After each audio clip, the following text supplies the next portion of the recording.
areas, and even throughout this neighborhood, even though it's growing fast, they need more affordable housing, particularly around the light rail station. What you see today is our effort to address this affordable housing need, and we believe modular construction is one more tool to bring units to market faster and more affordable. So once again, thank you for coming out and viewing this today. This is Canada. It was prepped. Essentially, the boxes come 2 to a cart, one module. They're cut in half. This is a saw box design. So we're flying smaller boxes, but they're built in large platforms. So going field, they were sawed in half, and the poly wrap was that protected it during transit was stripped off. Brought on site by Pete's Towing. We're doing absolute just-in-time delivery on these. We put 4 steel straps underneath this module. And that's all engineered. So one thing about modular construction is I get the question a lot, is it safe? Well, it's actually over-engineered than most stick-built buildings, because it's engineered for 3 situations: transit, flight, and sight. So the engineering has to make sure that when we hit those crane pick points, all the loads are directed to those straps. Also, every single box here has already survived a 3-hour earthquake going down I-5 all the way from Canada, and they arrived in beautiful.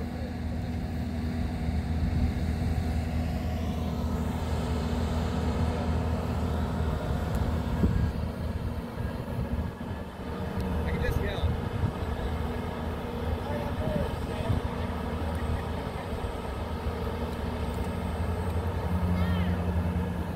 Can you guys hear me in the back? Yep. Fantastic. So this box here has an elevator shaft in it. There we go. This box here, you can see, has an elevator shaft. So what you see here is the framing for the elevator. There's doors stacked in there that are going to go to the other part of the units, and then there's a unit to the left of that. A couple innovative things we worked on with metric modular, putting a temporary floor and then holding back that floor 2 inches. So when that box is set, we can look straight down the elevator shaft, make sure it's aligned. Lessons learned. Last time we did that, pulled it out and said, oops. They don't move very well once they're set. So you see these 2 taglines. They're about 100-foot taglines. It's amazing that two people can control this box up in the air. And what they're doing is they're steering it into position with the set crew on the roof. And then they'll hand those taglines off. Ness Campbell, if anyone's ever worked with them, these guys are top notch. The crane control is absolutely phenomenal. They will move this box 1 inch if they need to. So a couple things about the structure. I mentioned that it's structured specifically for flight and for sight. You see a perimeter of OSB around there. That is for racking. The units are fully insulated on every side. Some couple points about modular construction. From a sustainability standpoint, modular construction has a 43% reduction of carbon emissions just by the way it's constructed.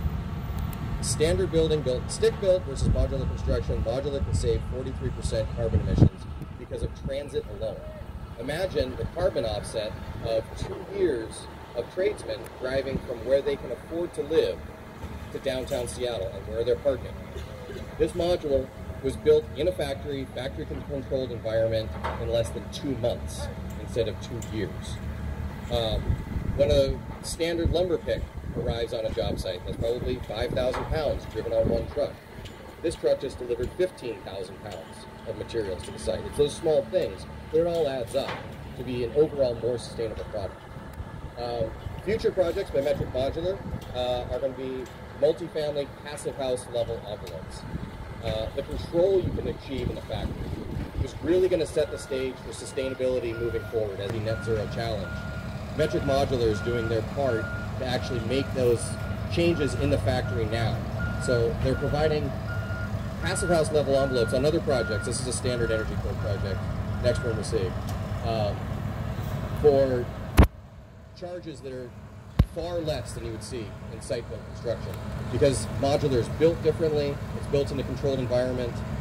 The lumber pack was 6% moisture content when it arrived at the factory, and 6% moisture when it left the factory. I'm sure it rained a couple times while it was there, but it was all under the roof. So So inside that module, you'll see as well, completely finished unit. Toilet paper holder, the backsplash, the microwave, the refrigerator is in there and plugged in. Once this module is set, they'll come in and do their structural connections. The world of modular is held together with 834 clips. So,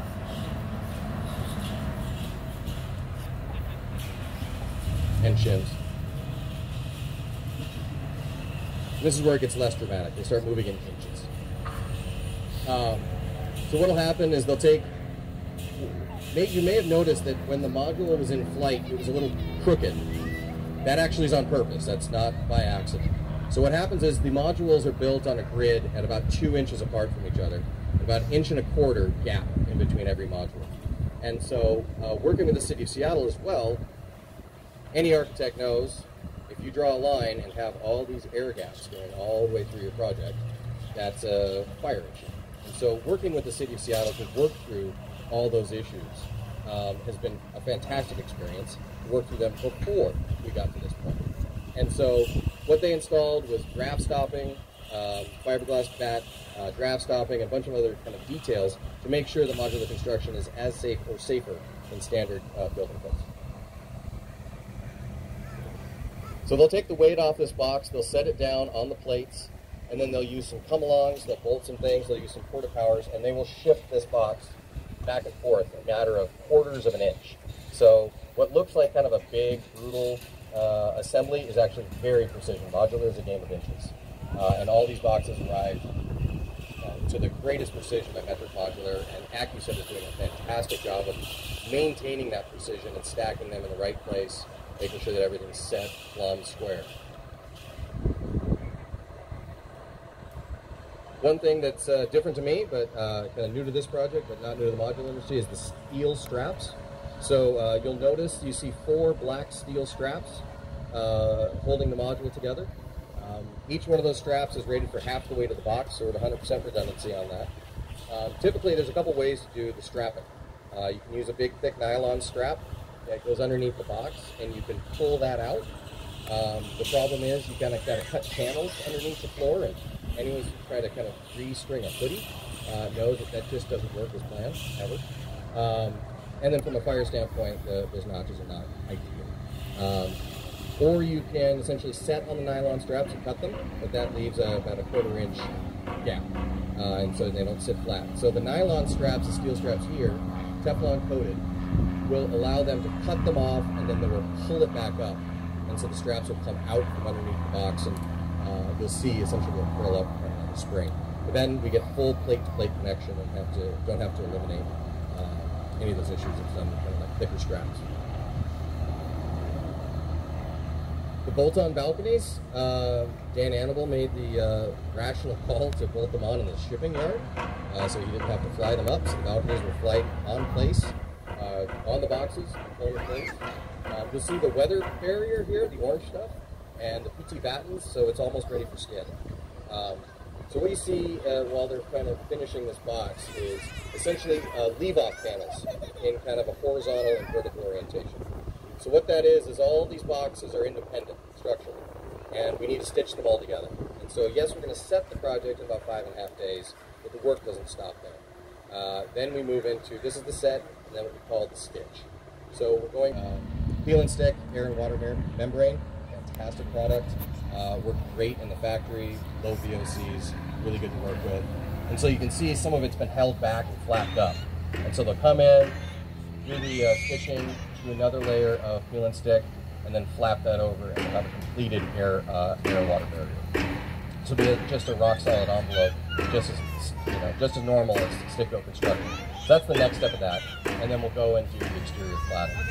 A lot of people asked, so what happens on the interior? So all of the utilities are built into the box. The fire sprinklers, the electrical, the plumbing, the toilets, the vent lines, it's all built in there, and it was all tested in the factory. Each fire sprinkler was tested, 200 PSI water test in the factory before it even left. And so then we get to, and then all of that is routed to the corridors where it's accessible. So the studios are pretty much closed door. That once that studio is there, it's done. Close the door, The electrician will have to come in and kind of drop power to the panel and then run that all the way down to the main breakers. But then that unit's done and powered. All of the plumbing is, you can see the stub outs.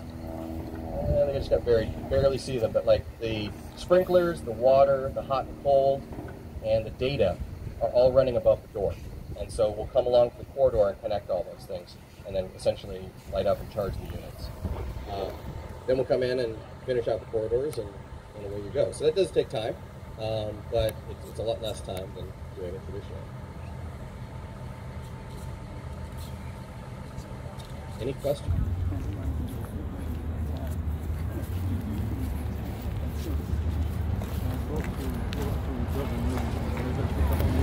Furnished, we also all the fixtures and everything. So this is everything except the furniture, and this is how it just drops.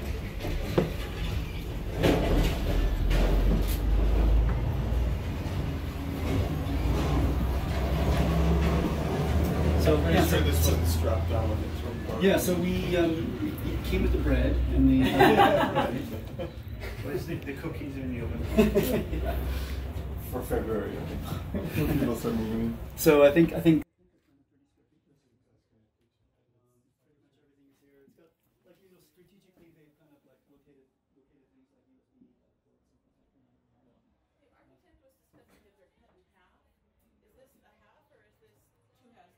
No, this is a half of one. Okay, so you built it as twice, or they were built as twice as long. Yeah, only because you're able to ship twice as much. Okay.